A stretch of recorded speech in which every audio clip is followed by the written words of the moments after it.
Hello, Salvadoran Warrior here. Today I present you the finale of this deck. I've been to my locals a few times, and so far it's been quite the adventure. There's just one problem.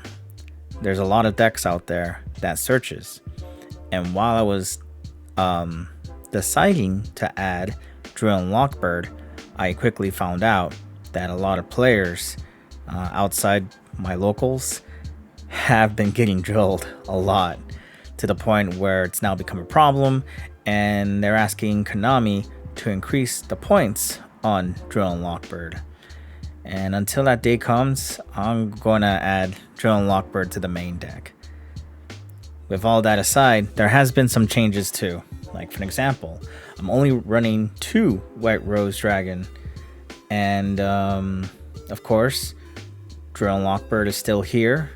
Pot of Avarice is added to the deck, and of course, Synchro Rumble is still at 2. And we still have our imperms. And one final thought, because I haven't done it real quick, I was thinking about taking Circle of Fairies out for something else. So like I said, Ancient Fairy Dragon might be it. And since it doesn't cost any points, this is something to rejoice over. Because if I have Ancient Fairy Dragon on the field, I can actually go into Bestial Displatter. The one card that is just really good, and I wouldn't mind doing it turn 1 if that's the case. But so far, this is like the main deck, season finale, whatever. Not really a season for this channel, but this is what I'm working with. This is something that amazed me, especially the side deck. It's all still the same: 3 Kaijus, Skullmeisters, DD Crows, Master Restrict, and of course Gravity Collapse. So this is all good. I just wanted to make a quick update to the deck. I don't want to show you combos because it's basically the same as it was with the other 2 videos that I posted on this channel. It's just, I added these things because of reasons.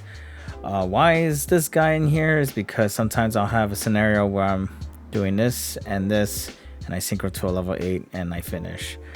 Why do I still keep Glow Bulb instead of having the one monster that one guy suggested? This guy right here. It's because Glow Bulb is just too good, and if I were to draw into this dude, it's a dead card in my hand. I can't bring it out unless I go Circle of Fairies. But still, why would I do something like that when Glow Bulb is the better card? I could still special summon it, I just can't use the effect. And if I have it in my hand, I'll have some discard fodder, so that way once it hits the graveyard, the effect is now active and I can activate it whenever I want, versus this card, which is an initial effect, which means once it gets discarded, I would have to immediately special summon this card, which might go into some other things that will happen, like they'll chain to a DD Crow, chain to a Callby, chain to anything that would stop me from doing anything.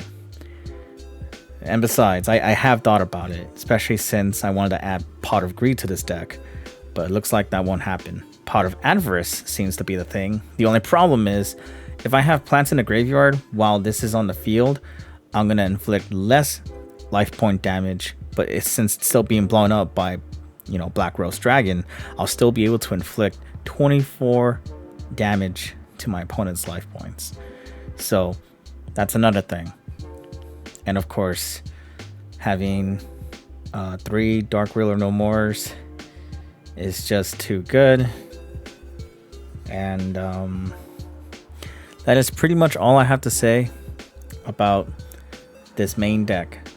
And so far, this deck has been beautiful. I'm still waiting on the 5Ds collection box so I can grab myself a alternate art for the Black Rose Dragon, and of course, getting that chibi card of Akiza. And of course, there'll be more Genesis videos to come because I am trying to make a Monarch deck. And you know, to my surprise, it is super cheap. I only spent like $60 on almost everything. The only problem is trying to learn how to play it without their really powerful card. Yes, I understand that's a problem. Not running Domain and Erupt hurts Monarchs, especially since everything out there will prove to it that it's obsolete.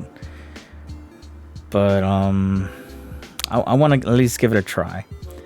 And you know, I'm not breaking the bank or anything like I did in the past with Yu-Gi-Oh.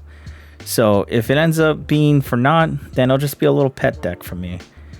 But if it ends up being really, really fun, then I'll have two main decks to work with. The last deck that I'm trying to work with right now is the Doom cards. And man, that's also really, really hard. I spent a little more money on everything, especially since was it Mingus or that one psychic card. It cost me $10 each, so in total it's $30 for a playset. Everything else was pennies, but still it was rough, man. So with that aside, I got two decks that I'm trying to make for Genesis, and I think Genesis is gonna be a thing from here on out. But now that I'm learning to play Monarchs, I might just make it in Master Duel too. So there's like big things that's happening, and I just thought I would share my deck in real life. And above all else, you know, let's try to make Genesis a thing, because despite what Konami hasn't seen yet, this is actually a really fun format, and I'm surprised this format has brought new light and new passion in playing this card game. And I'm having a lot of fun, and you know, it's making me play Yu-Gi-Oh again. So with that said, you know, let's try to make Genesis a thing. Let's try to get out there and play some niche cards that no one's never heard of, and just blow someone's mind going, you can do that? I get Radiant Typhoon and Canines are still a menace, but you know, that's just two cards out there. I'm pretty sure when the 6 weeks are up, we're gonna get a new update on the points, and to everyone's surprise, maybe those two archetypes will slow down a bit, while niche cards will finally get some notice, you know. So let's make it a thing, man. Let's do this. I don't usually say this a lot, but you know, like and subscribe, man, and you know, take care of yourselves. This is a fun format, and I would hope to see it evolve later on in the future. So there you go, guys. This is the Rose Dragon deck to it, almost its perfections. Everyone has built this deck differently, but this one is mine, to my creative juices that I put into, and I've seen, you know, some success with it so far. I sometimes brick, but it's not horrendously bad to where I brick game 2. And you know, if there's one major flaw I can say about this deck now with my time playing with it, going second kind of sucks. You need to go first. If you're going second, you gotta hope that you're gonna be drawing into your side deck cards or Dark Ruler no more, so you can at least have some plays without the interactions. And of course, Drill and Lockbird kind of shuts it down. Once you're done searching 3 cards, you know, you don't really have to search through your deck anymore. But if drill happens, then you're gonna have to cut that play short and hope for the best. But there you go. That is what I think of Black Rose Dragon, and you know, most of the Rose cards with its new support. It's really good, and I'm having fun with it. Lots and lots of fun. So take care of yourselves, you know, stay hydrated, and I'll see you on the next one.